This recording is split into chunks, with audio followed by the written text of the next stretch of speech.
विषय परभणीचे जो नवे महापौर निवडून आलेले आहेत त्यांच्याबद्दल. परभणीमध्ये 25 सीट जिंकून उबाठा सर्वात मोठा पक्ष म्हणून आलेला होता आणि काल काँग्रेस बरोबर युती करून त्यांनी परभणीचे एक नवीन महापौर घोषित केलेले आहे, स्थापित केलेले आहे.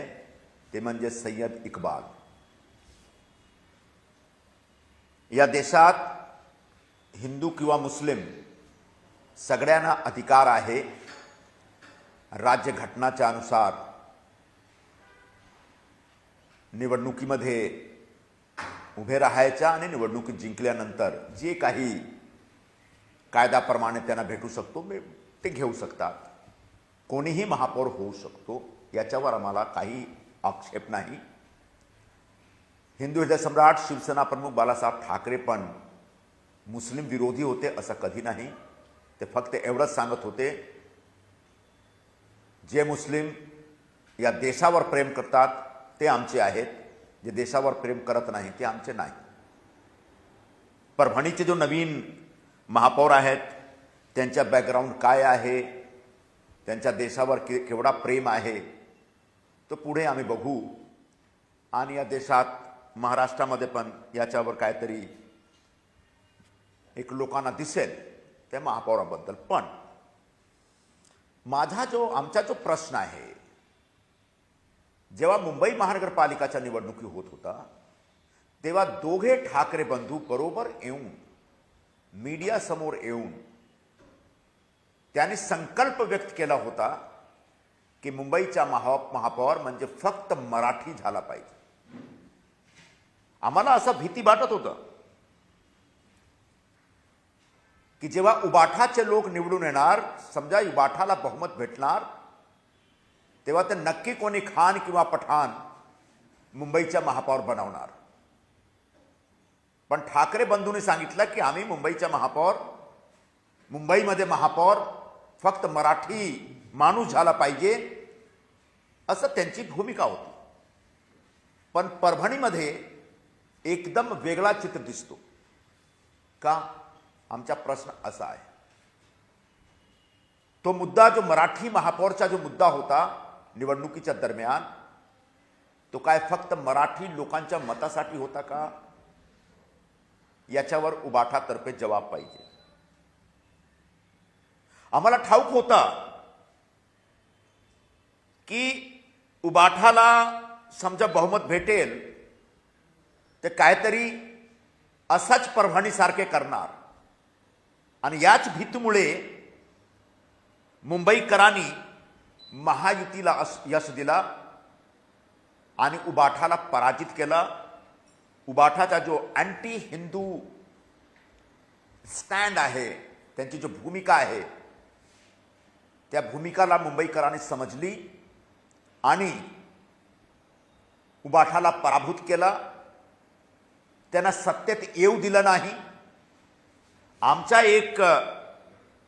आमची अशी घोषणा होती की जेव्हा महायुतीची सत्ता येईल मुंबईमध्ये, तो महापौर फक्त मराठी नाही, तो हिंदू पण. आणि मराठी हिंदू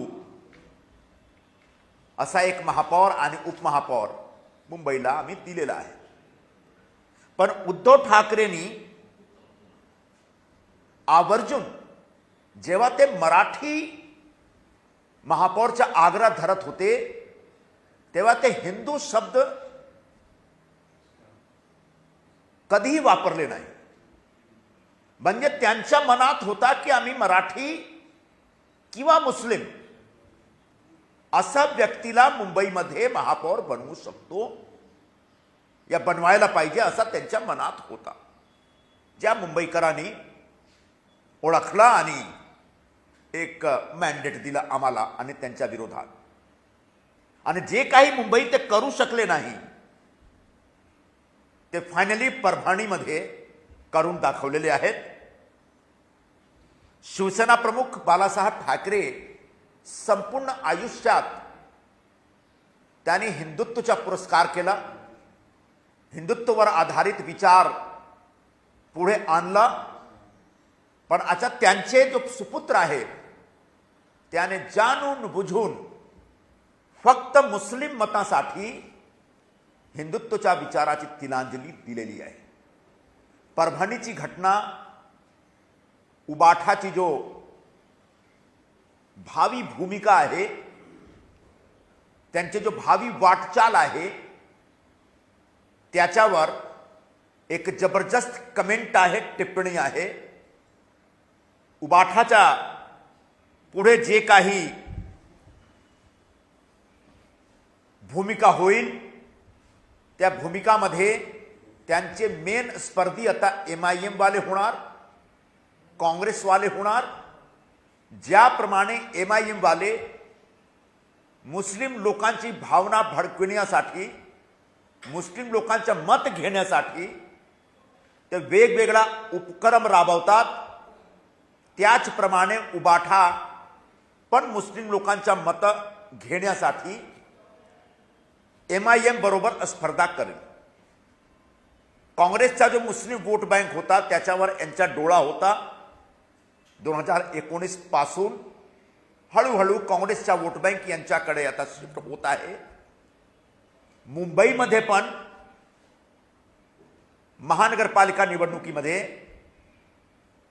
जेमतेम 5 ते 10 सीट असा आहेत जिकडे मुस्लिम मताचा काहीही प्रभाव नाही. उबाठाचे जिंकून आलेले जो सीट आहे मुंबईमध्ये, समजा मुस्लिम मतांनी, मुस्लिम मतदारांनी त्यांच्याबरोबर जर ते समजा उभे नाही राहत होते तो उबाठाकडून डबल डिजिट चे नगरसेवक आणणं पण मुश्किल होता.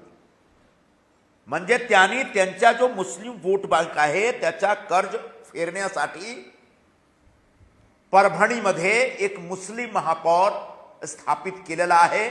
आमचा असा आरोप आहे. कहीं पे निगाहे कहीं पे निशाना.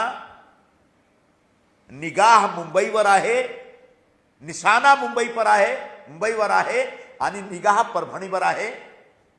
पुढचे काळात उबाठातर्फे एक जबरदस्त असा मुस्लिम मतांसाठी राजकारण सुरू होईल.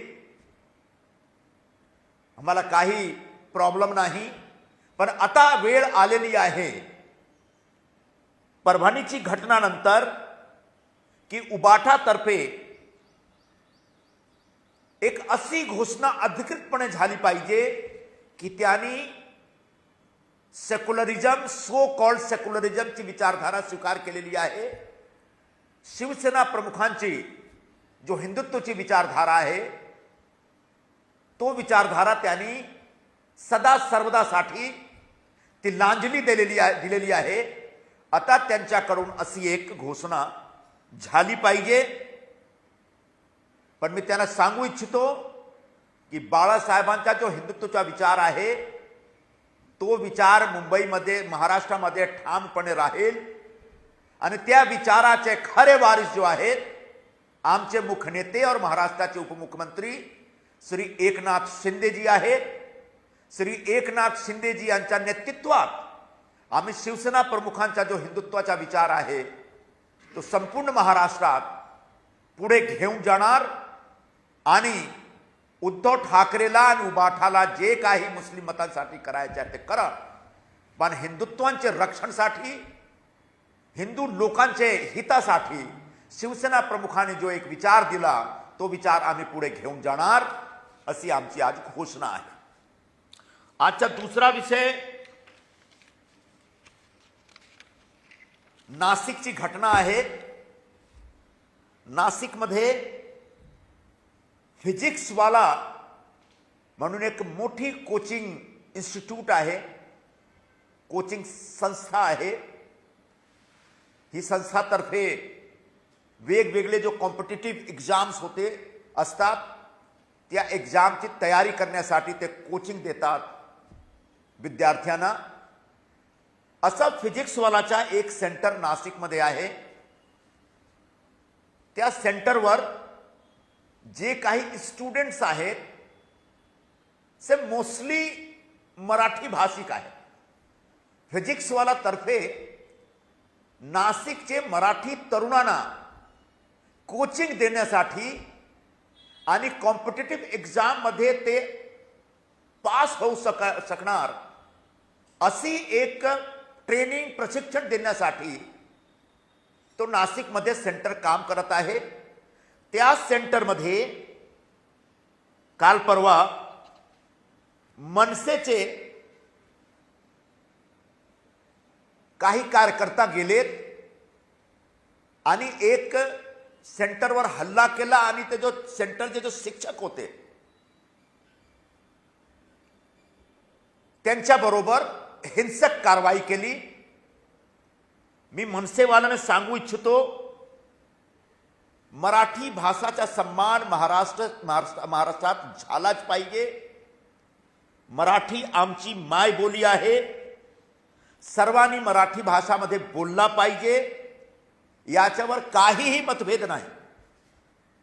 मराठी भाषाचे प्रचार प्रसार आणि संवर्धनासाठी आमची सरकार आणि महायुतीतर्फे खूप सारे कार्यक्रम आम्ही राबवत आहोत. त्यांच्या माहितीसाठी सांगतो की गेल्या वर्षी मराठी भाषेला केंद्र शासनाकडून आम्ही अभिजात भाषेचा दर्जा आणून दिला. तो म्हणजे मराठी भाषेचा सन्मान वाढविण्यासाठी आमचा तो प्रयत्नाचा एक भाग होता. पण मराठी भाषेसाठी मनसेचा जो आग्रह आहे आम्ही त्याचा पण सन्मान करतो. याच्यामध्ये काही गैर नाही. पण ज्याप्रमाणे भाषाचे नावाने ते मारामारी आणि गुंडगिरी करतात आम्हाला तो मान्य नाही आहे. मराठी भाषाचे नावाने बिगर मराठी भाषिक लोकांवर असा थप्पड मारणं, त्यांना टेरराइज करणं, त्यांच्या संस्थांवर हल्ला करणं हा एकदम निषेधार्ह आहे. आणि हा एक प्रकारचा दहशतगर्दी आहे. ज्याप्रमाणे मनसेचे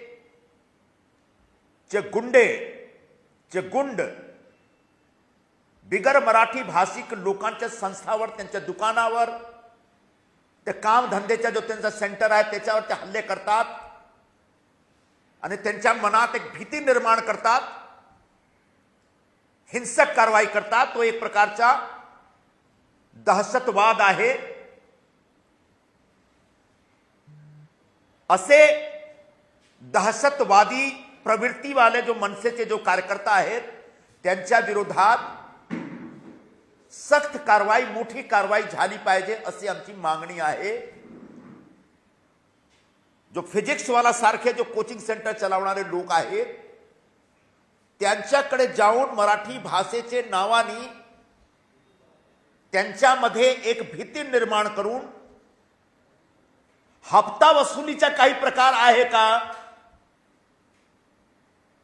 याची एक चौकशी झाली पाहिजे. नाशिक पोलीस तर्फे तपास करून बघायला पाहिजे. या जो भाषेचे नावाने धंदे चालवतात त्या धंदा म्हणजे त्यांच्याकडून हप्ता वसुलीचा काही प्रयत्न आहे का. और जर हप्ता वसुलीचा केस आहे तर सगळे गुंडवर, मनसेचे पोरांवर मकोकामध्ये केस टाकला पाहिजे. त्यांच्या अटक मकोकामध्ये झाला पाहिजे. कारण हा एक प्रकारचा ऑर्गनाइज्ड क्राइम आहे. फक्त भाषा समोर ठेवतात आणि भाषाच्या नावाने ज्याप्रमाणे लोकांवर हल्ला करणे, त्यांच्यामध्ये भीती निर्माण करणे, त्यांना टेरराइज करणे, दहशती निर्माण करणे हा जो प्रकार चालू आहे तो एकदम मकोकाचा केस आहे. आणि असा पोरांच्या विरोधात नाशिक पोलीस किंवा जिकडे अशी घटना घडते त्याच्यामध्ये तपास करून बघायला पाहिजे आणि त्यानंतर मकोका सारखा एक कडक असा कायदा त्यांच्या विरोधात लावला पाहिजे, जेणेकरून जे सगळे हा जो एक उत्पात मचावत आहेत ते परमानंटली थांबण्याचा विषय होऊ शकतो. मी महाराष्ट्राचे माननीय मुख्यमंत्री आणि गृहमंत्री श्री देवेंद्रजी फडणवीस यांच्याशी निवेदन करतो, ही काही जी अशी घटना आहे किरकोळ घटना नाही आहे, तर राज्य घटनाने सर्वांना एक डिग्निटी बरोबर जगण्याचा अधिकार दिलेला आहे. त्यांच्या डिग्निटीवर हल्ला आहे. अरे जे काही लोकांच्या, कोणीही लोक होऊ शकतो, जे काही लोकांच्या डिग्निटीवर हल्ला करतो तो म्हणजे एक पाप आहे, गुन्हा आहे. कोणी मराठी बोलत नाही, तुम्ही पोलीसमध्ये शिकायत करा, मराठी बोलण्याचा आग्रह ठेवा, पण भाषाच्या नावाने हा जो दहशतवाद चालू आहे आता थांबवा. मला माहित आहे की गेल्या 2-3 निवडणुकीमध्ये संपूर्ण महाराष्ट्राने मनसेचा जो हा विचार आहे, कुत्सित विचार, हिंसक विचार, लोकांमध्ये एक डिव्हिजन आणणारा विचार, हिंदूंची जो एकता आहे तो एकता फोडणारा विचार, हा विचाराला महाराष्ट्रातील लोकांनी नकार दिलेला आहे. त्यांची एक शर्मनाक आणि लज्जास्पद पराभव झालेला आहे. हा जो पराभव आहे त्यामुळे त्यांच्यामध्ये कुंठा बहुतेक होऊ शकते, पण हा कुंठाचा जो एक एक्सप्रेशन आहे गोरगरीब लोकांवर करू नका, असं माझी मनसेवाल्यांची विनंती आहे. धन्यवाद.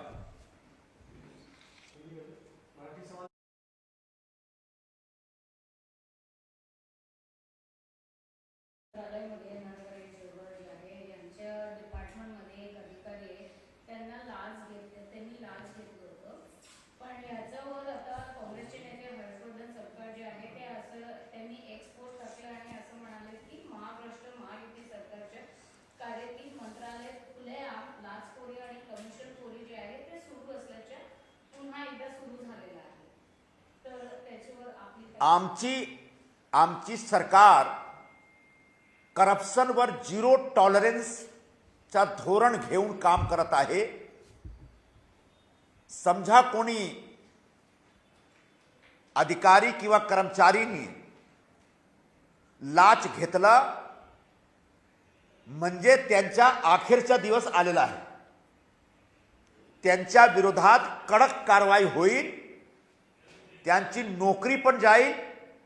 पण त्याच्यापूर्वी जो काही एक सिस्टम आहे तपास करण्याची, तपासून शासनातर्फे असे सगळे लाचखोर आणि भ्रष्ट जो अधिकारी आहेत त्यांच्या विरोधात कारवाई होईल. काँग्रेसवाल्यांना भ्रष्टाचार बद्दल बोलायचा काहीही नैतिक अधिकार नाही. त्यांनी 70 वर्षापर्यंत या देशात फक्त भ्रष्टाचार केलेला आहे. त्यांच्या भ्रष्टाचारचे जो कारनामे आहेत या देशात सर्वांना माहीत आहे, सर्वांच्या जुबानवर आहे. असं परिस्थितीत काँग्रेसचे कोणी नेता भ्रष्टाचार बद्दल काही प्रवचन देऊ नये असं मी त्यांना विनंती करतो.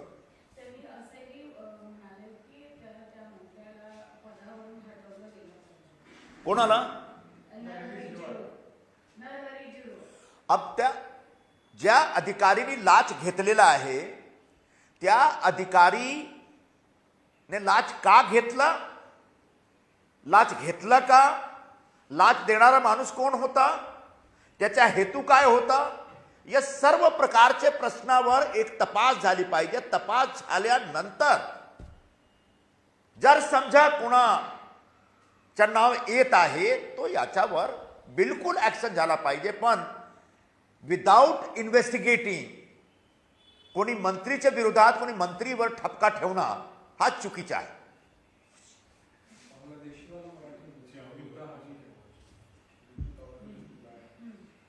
मुंबईमध्ये मोठ्या प्रमाणात बांगलादेशी घुसखोर आहेत. त्यांनी खूप सारे धंदे पण सुरू केलेले आहेत. रस्त्यावर जो फेरीचा धंदा करणारे लोक आहेत त्यांच्यामध्ये पण खूप सारे बांगलादेशी आणि रोहिंग्या मुसलमान धंदे करत आहेत. शासनाने स्पष्ट भूमिका घेतलेली आहे की असा सर्व बांगलादेशी घुसखोरांच्या विरोधात आम्ही कारवाई करणार. रस्त्यावर जे काही बांगलादेशी फेरीचे नावाने धंदा करतात, हॉकर्सचे धंदा करतात, त्यांना पकडण्याचं काम सुरू आहे आणि पकडल्यानंतर त्यांना परत त्यांच्या देश डिपोर्ट करण्याचं बी काम सुरू आहे. हा आमच्या देशाच्या, महाराष्ट्राच्या, मुंबईची सुरक्षासाठी, मुंबईकरांच्या सुरक्षासाठी एक मोठा अभियान आहे. या अभियानामध्ये हा जो मोहीम आहे मुंबई पोलीसची, या मोहीममध्ये जो गैर बांगलादेशी आहेत, या देशाचे राहणारे लोक आहेत, हिंदू किंवा मुस्लिम होऊ शकतात, मराठी भाषिक होऊ शकतात, गुजराती भाषी होऊ शकतात, दक्षिण भारतीय होऊ शकतात, उत्तर भारतीय होऊ शकतात, असे लोकांना एक प्रकारचा संरक्षण मिळाला पाहिजे.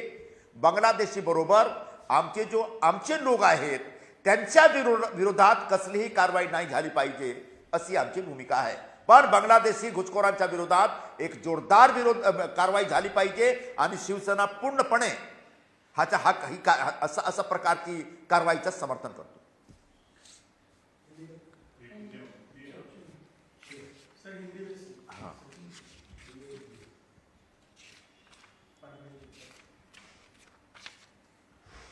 नमस्कार. आज दो महत्वपूर्ण विषय हैं. पहला विषय परभणी का है. परभणी में उद्धव ठाकरे जी की पार्टी उबाठा को 25 सीटें मिली थी महानगर पालिका चुनाव में. सबसे बड़ा दल था और उस दल ने कल कांग्रेस के साथ हाथ मिलाते हुए एक मुस्लिम महापौर वहां पर बनाया है. सैयद इकबाल उनका नाम है. इस देश में संवैधानिक भूमिका अगर देखें तो कोई भी व्यक्ति जो इस देश का नागरिक है चुनाव लड़ सकता है और जीतने के बाद उसको जो भी संधि मिलती है, जो भी अवसर मिलता है, उस अवसर उसको मिलना चाहिए और जाति, भाषा और मजहब के नाम पे किसी प्रकार का भेदभाव नहीं होना चाहिए. लेकिन बड़ा सवाल उद्धव ठाकरे जी की भूमिका को लेकर. जब मुंबई महानगर पालिका चुनाव हो रहे थे तो दोनों ठाकरे बंधुओं ने जोरदार ऐसी घोषणा की थी कि मुंबई का महापौर सिर्फ मराठी होना चाहिए. मुंबई में इन्होंने कहा कि सिर्फ मराठी व्यक्ति ही मुंबई का महापौर होना चाहिए. हमने बार बार कहा कि ये जिस प्रकार की राजनीति कर रहे हैं, अगर उद्धव ठाकरे को बहुमत मिल गई तो मुंबई का महापौर कोई खान या पठान होगा. इन्होंने कहा नहीं, सिर्फ मराठी भाषिक होगा, मराठी आदमी होगा. लेकिन मुंबई के लोगों ने उद्धव ठाकरे और उनकी पार्टी के चाल चलन को पहचानते हुए उनको बहुमत नहीं दी, वो सरकार नहीं बना पाए. हां, हमने कहा था कि अगर हमारी सरकार आएगी तो हम निश्चित तौर पर मराठी बनाएंगे और वो हिंदू होगा. हमने अपने महापौर, उप महापौर दोनों बना के दिखा दिया.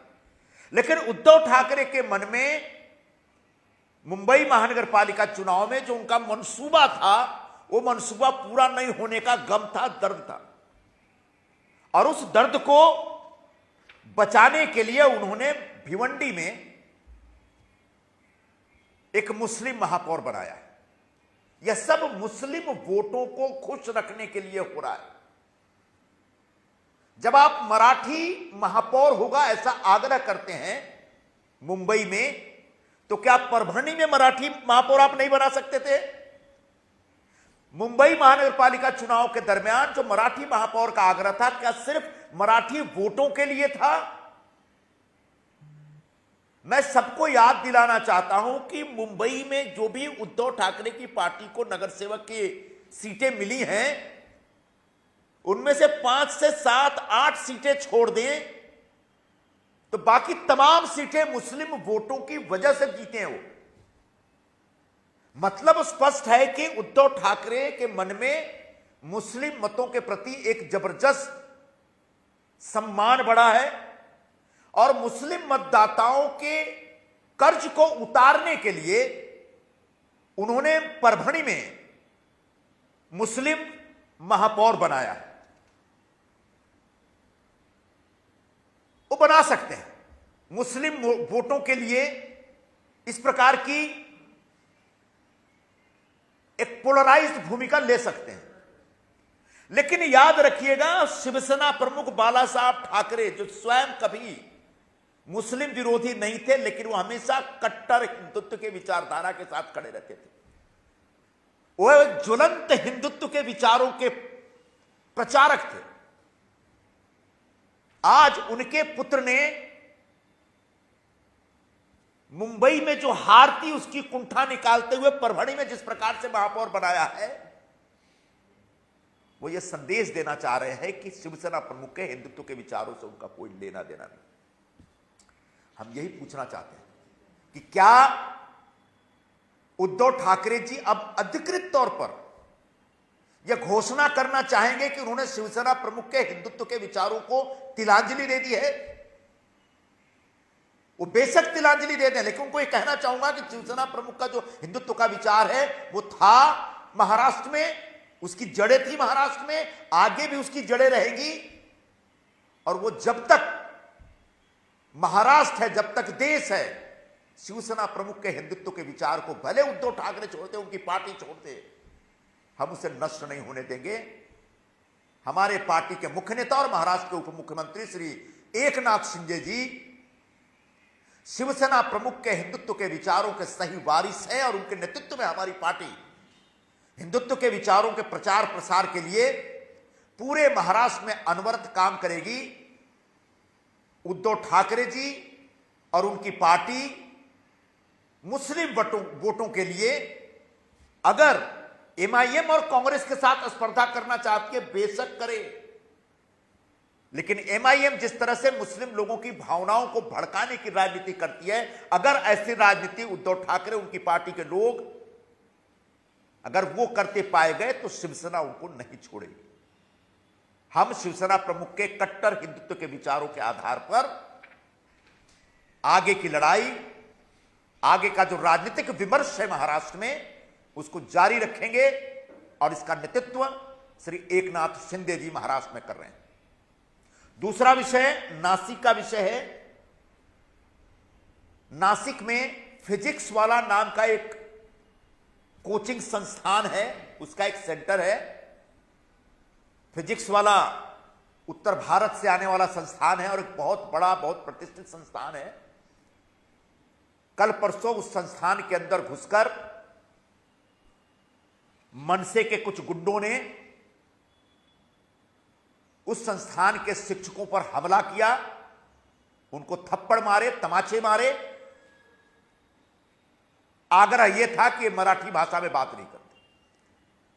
ये शिक्षक महीने 2 महीने पहले वहां आए और उन्होंने काम ज्वाइन किया है और उनसे जबरदस्ती मराठी भाषा बोलने के लिए जिद कर रहे हैं और नहीं मानने पर हिंसा भड़का रहे हैं। मैं मनसे वालों को बता देना चाहता हूं कि हमारी पार्टी की स्पष्ट भूमिका है कि मराठी भाषा का सम्मान होना ही चाहिए। महाराष्ट्र की मातृभाषा है मराठी भाषा। महाराष्ट्र में हर व्यक्ति को मराठी भाषा में बात करनी चाहिए। अगर नहीं आती है तो सीखने का भी प्रयत्न करना चाहिए। हमारी सरकार की तरफ से, हमारी महायुति सरकार की तरफ से मराठी भाषा के प्रचार प्रसार और इसके संवर्धन के लिए जबरदस्त योजनाएं, प्रोग्राम लागू किए गए हैं, लागू किए जा रहे हैं। उनकी जानकारी के लिए बता दूं कि पिछले साल मराठी भाषा को अभिजात भाषा का दर्जा दिलाने के लिए हमारी सरकार ने एक जबरदस्त फॉलोअप किया, जिसकी वजह से केंद्र सरकार ने महाराष्ट्र की हजारों साल पुरानी मराठी भाषा को अभिजात भाषा का दर्जा दिया। हमारा यह कमिटमेंट है भाषा, मराठी भाषा के सम्मान को लेकर। लेकिन मनसे वाले जिस तरीके से भाषा के नाम पर गुंडागर्दी करते हैं, लोगों के गैर मराठी भाषियों में डर पैदा करते हैं, वो एक प्रकार का आतंकवाद है। यह एक आतंकवादी गतिविधि है। हमारे पास जो खबर आ रही है कि बहुत सारे ऐसे संस्थानों पर जो भाषा के नाम पे हमला करने वाले जो मनसे के लोग हैं, वो दरअसल हफ्ता वसूली के लिए जाते हैं। हो सकता है मेरी जानकारी सही न हो। मैं नासिक पुलिस से निवेदन करूंगा कि फिजिक्स वाला के सेंटर पर जो हमला हुआ, उस हमले की सही ढंग से जांच करे और यह पता लगाए कि जिन मनसे वालों ने हमला किया, क्या वो सेंटर के मालिक से हफ्ता वसूलने का प्रयत्न कर रहे थे। अगर हफ्ता वसूली का कोई घृणित काम करने के वो चक्कर में थे, तो ये बहुत संगीन मामला है। ऐसे हमलावरों पर मकोका के तहत भी कार्रवाई की जानी चाहिए।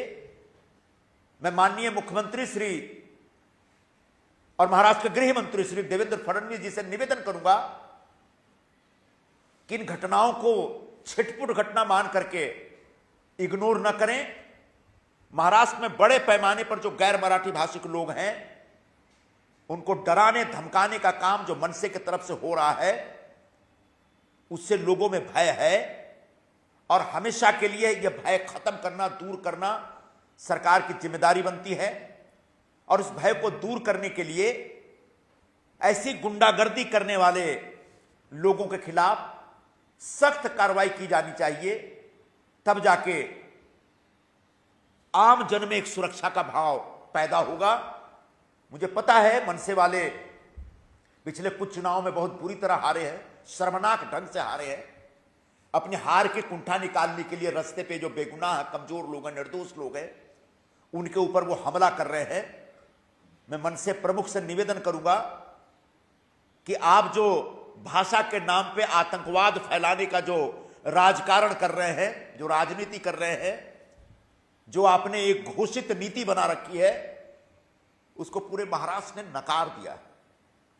महाराष्ट्र के सर्वसामान्य मराठी भाषिक लोग भी आपके इस हिंसक विचार से सहमत नहीं है। उसका नतीजा यह है कि नगर परिषद चुनाव हो, नगर पंचायत चुनाव हो, या महानगर पालिका चुनाव हो, या जिला परिषद चुनाव हो, पंचायत समिति चुनाव हो, तमाम चुनावों में आपके उम्मीदवारों को पराजित कर दिया गया।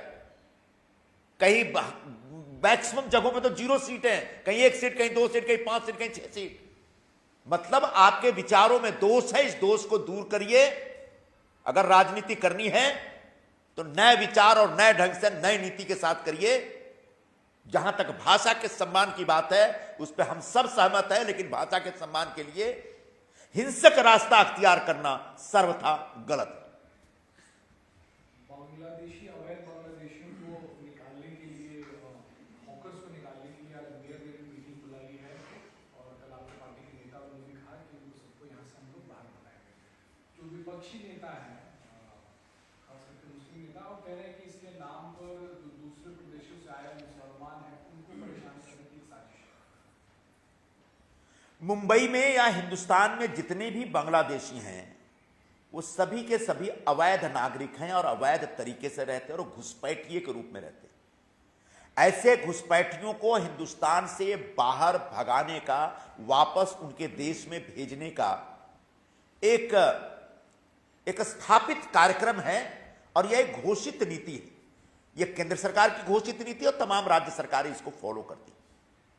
हाल फिलहाल देखा गया है कि मुंबई में बड़े पैमाने पर बांग्लादेशी घुसपैठिए जो स्थानीय स्ट्रीट लेवल के, रस्तों के लेवल पे जो धंधे होते हैं, खासकर हॉकर्स का जो धंधा होता है, उसमें घुस गए और रस्तों को उन्हें जाम कर रखा है। ऐसे बांग्लादेशी घुसपैठिए, इनके खिलाफ सख्त कार्रवाई होनी चाहिए।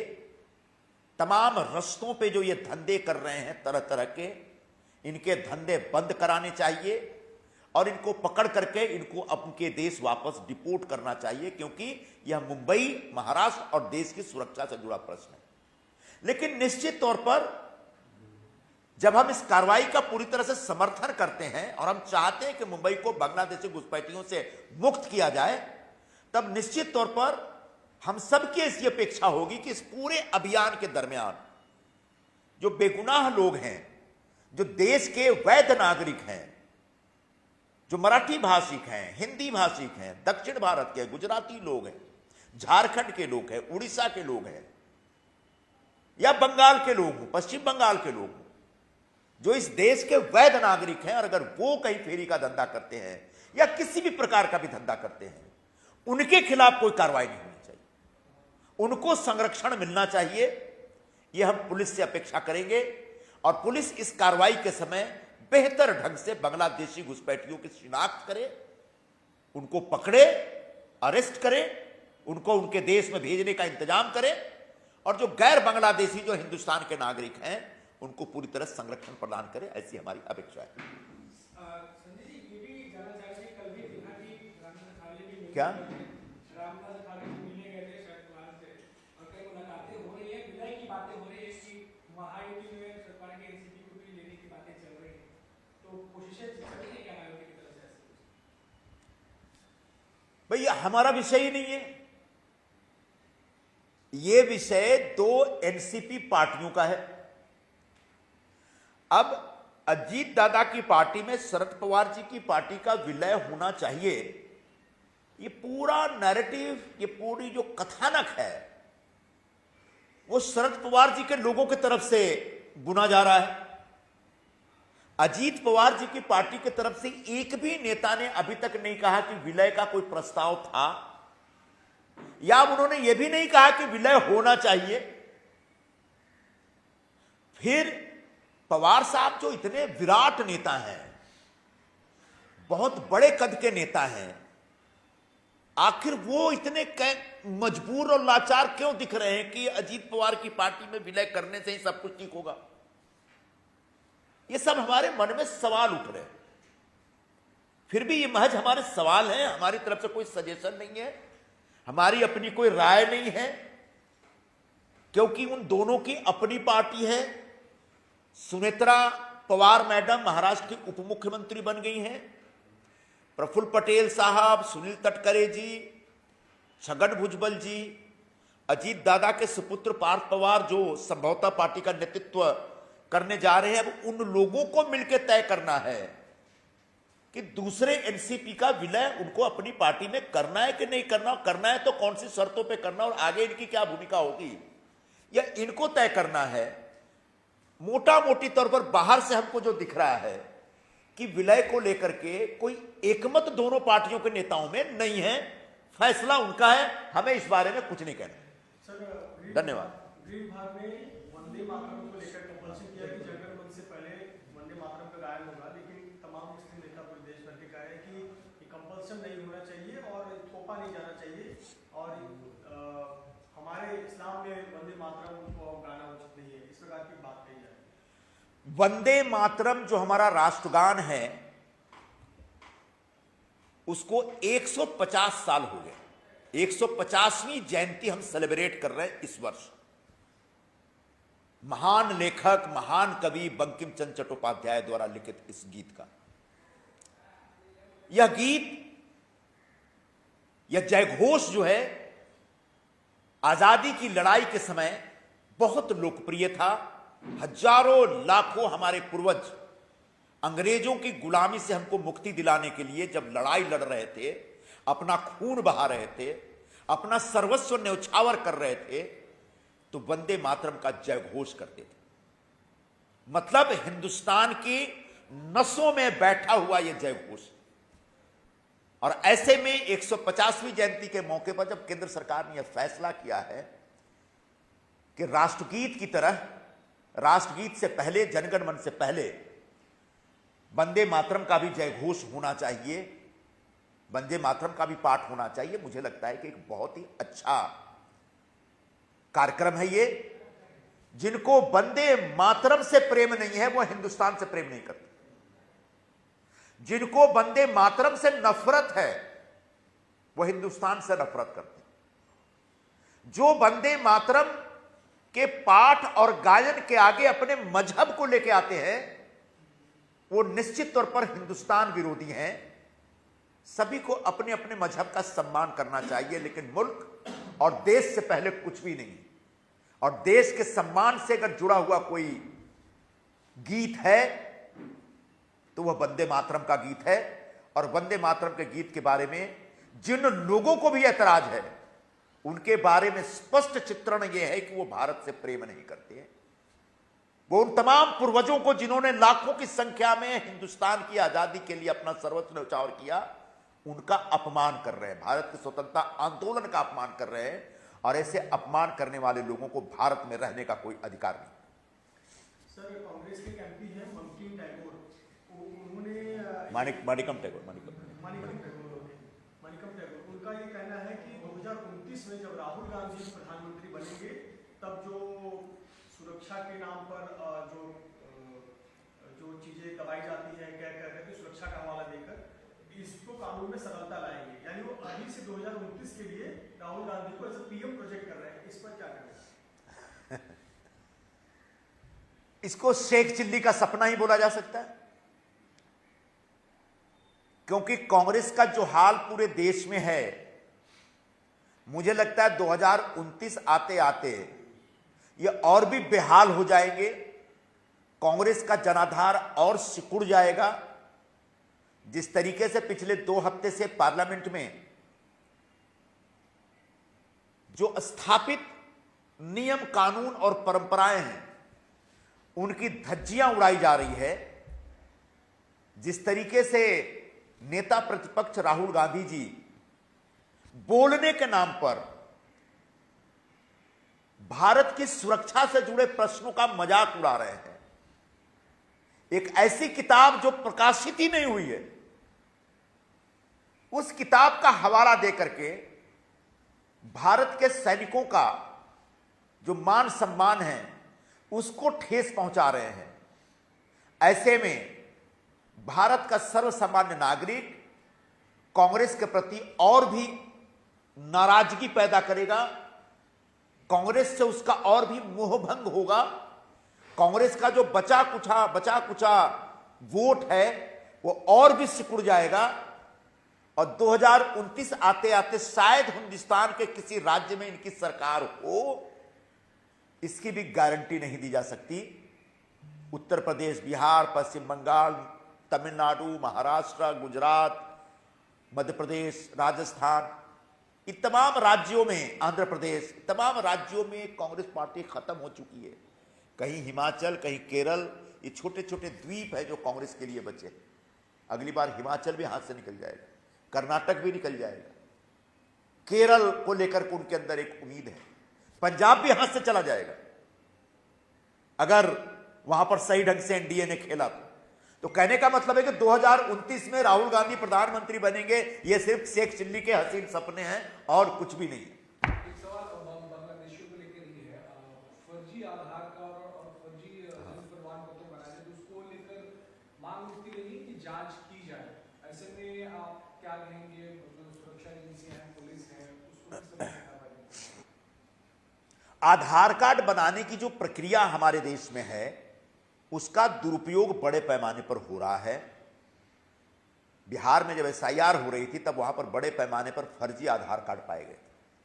मुंबई में भी जो बांग्लादेशी यहां रह रहे हैं उनके पास आधार कार्ड फर्जी तरीके से ही आया है।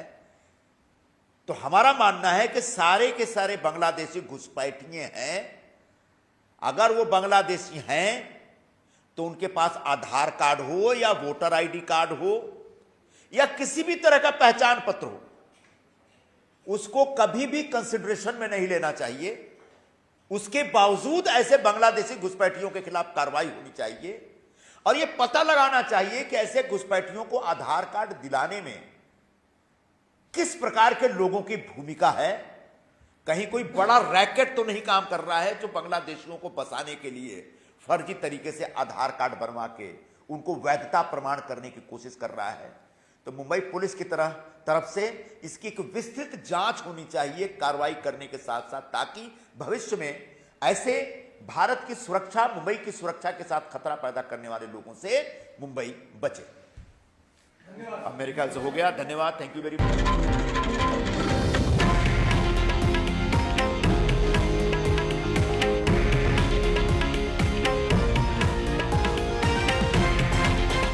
हे आहे देशातील नंबर 1 न्यूज नेटवर्क आणि आपण पाहत आहात TV9 मराठी, एकमेव.